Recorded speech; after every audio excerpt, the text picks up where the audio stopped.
What's going on, everybody? ChromeOnRust here. So what we're going to be talking about today is going to be Season 1. What we are not going to be talking about is going to be what's happening to all my gear, what's going to be happening to all my gems and my gold and my blood shards and my experience. Like, in the link or in the description of this video, there's going to be a link that you can check out, and it's going to tell you all about what's happening at the end of Season 1 if you're curious to know.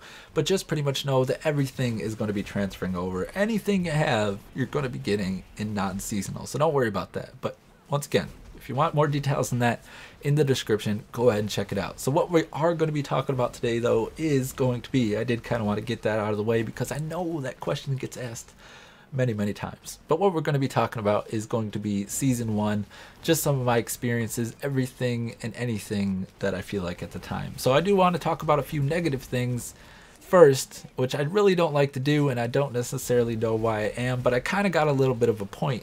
And so let's get into this. So there was speed leveling from 1 to 70. You ran a couple different bounties. You were able to speed level from 1 to 70 without anybody helping you, and within a couple hours everybody was filling in the conquest for reach level 70 first.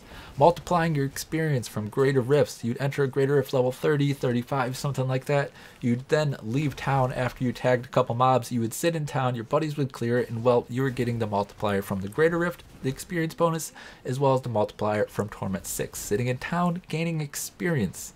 Being able to enter and exit greater rifts. This was abused a lot with barbarians and demon hunters. Barbs would clear the greater rift.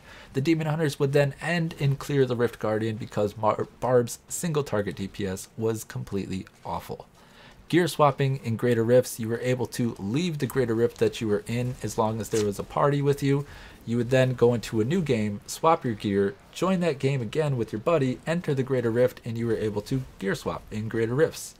Just recently, damage over time skills. So this one's kind of interesting. So what they did to prevent you from gear swapping, what I was just talking about, leaving the game, swapping your gear, joining the game again, they would basically take a snapshot of what you had, what your stats were, the gear that you were using. I don't know exactly how it worked. I'm sure they do, but it would snapshot you. And so if you did not enter the greater rift with the same gear that they snapshotted you with, then you just basically would not be able to enter that greater rift once again. So what this meant is that damage over time skills got bugged, and so like your wizards using the Firebird set, a very overpowered set, you were able to use things like a Harrington's. Harrington's more than doubles your damage. You'd go click on a clickable, you'd like drink a potion or something like this, you'd enter the greater rift. I don't know exactly how it went down. And then it would snapshot your damage with that Harrington's, but it wouldn't affect like your regular damage. It would just affect your damage over time skills. So wizards were able to do like greater rift level 51 by the very end. There was conduit farmings with barbarians because their single target DPS was completely awful, as we were talking about. And then the last thing that I talked about in the last video just a bit, because it made me rage just a little bit, not gonna lie, but it really doesn't matter. It's all about the game. The patch at the very end of the season.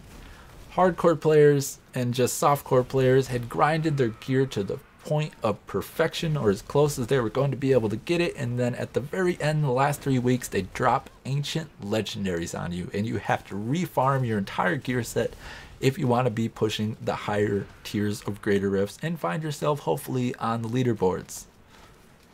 So there was that. But with all that aside, and people always say that that's the reason, these are the list of reasons that I just gave you is the reason that Season 1 is a test season. And to some extent, maybe, but I can guarantee you that the blood, sweat, and tears went into the higher leaderboards of hardcore. I didn't play much softcore at the very end, so I didn't really get to meet and hang out with a lot of those guys, but at the very end, I was able to talk with and play with a lot of the guys in the top 50 of pretty much everything. So it was really exciting, and I can't say, I don't know them. I can't say that they didn't exploit, but I can say that some of them that I talked to didn't exploit, and they pushed as hard as they could, and they earned their spot legitimately. And to everybody who earned their spot legitimately, congratulations. And if you didn't even make it on the leaderboards, and you played legit, and you didn't go through doing all these various things that the test season 1 had, well, congratulations to you, because that's the way to play. Now, one last thing that I want to talk about is going to be way a way to improve Season 1 that I feel, and that is going to be what I thought was the biggest driving factor, other than just enjoying the game, playing some Diablo, hanging out with friends, was Conquest and leaderboards. At the very beginning of Season 1, Conquest, for some players, I've heard mixed, opinions on this, but for some players, Conquests were really exciting. I thought it was pretty cool. The first 1,000 people to do this get to be on a leaderboard. The first 1,000 people to do this get to be on a different leaderboard. I thought it was pretty exciting. Now, what I would like to see is Conquest become more of a thing, like a milestone. I don't know if that's the appropriate terminology, but basically throughout the season, in Season 1, we had reach level 70. Well, that was cool. And then we had reach greater of level 30. Well, that was cool. But could we have one for like reach greater of level 40? Reach Paragon 200, just various conquests throughout the season, kind of like milestones that you can go throughout the season and try to achieve, because at the very beginning it was really exciting. It was the first season, that was part of it as well, but having the conquest to strive for was pretty nice, because leaderboards you really didn't have to push for until the very end, and that was like your final milestone. So let's see a few more conquests throughout the season. I think that would be pretty exciting for some of the players. Other players just aren't going to care, and they're going to look at them like achievements. But it's another leaderboard that if you want to go for, and you want to be like the first 1,000 people in Season 2 to do this, well, that's something that you're just going to go for. So before I end this video, we have about 50 minutes left for the season to end. I was able to achieve rank 10, currently sitting at rank 10. But there's 50 minutes to go. Like I said, someone could be pushing a Greater Rift right now and is crushing my time in Greater Rifts and is going to push me out of the top 10.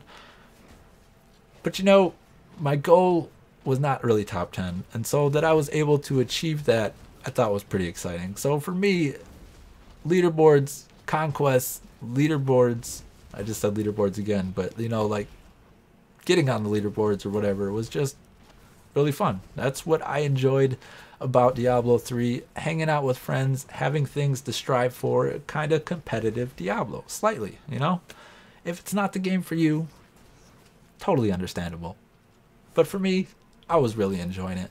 So that's it for me. I am ChromeOnRust for CoreXP Gaming. I do hope to see you in Season 2. Hopefully, I'll be getting a few more videos out here, like on the weekends and not quite missing them, but the very end of Season 1, as I said, they gave us all that gear to try to push for, and to make it on the leaderboard, you wanted to make sure you got at least a couple ancients and make sure that you at least had an ancient weapon to try to push for it. And so I was just grinding a lot. And the holidays and everything kind of slowed things down for me, so I kind of got out of sync making videos. So hopefully I'll be in sync by next weekend. So that's going to be it for me. I am ChromeOnRust for CoreXP Gaming. Thank you so much for stopping by the channel. Like, subscribe if you would. I'm out of here, and you all, as always, have a great day.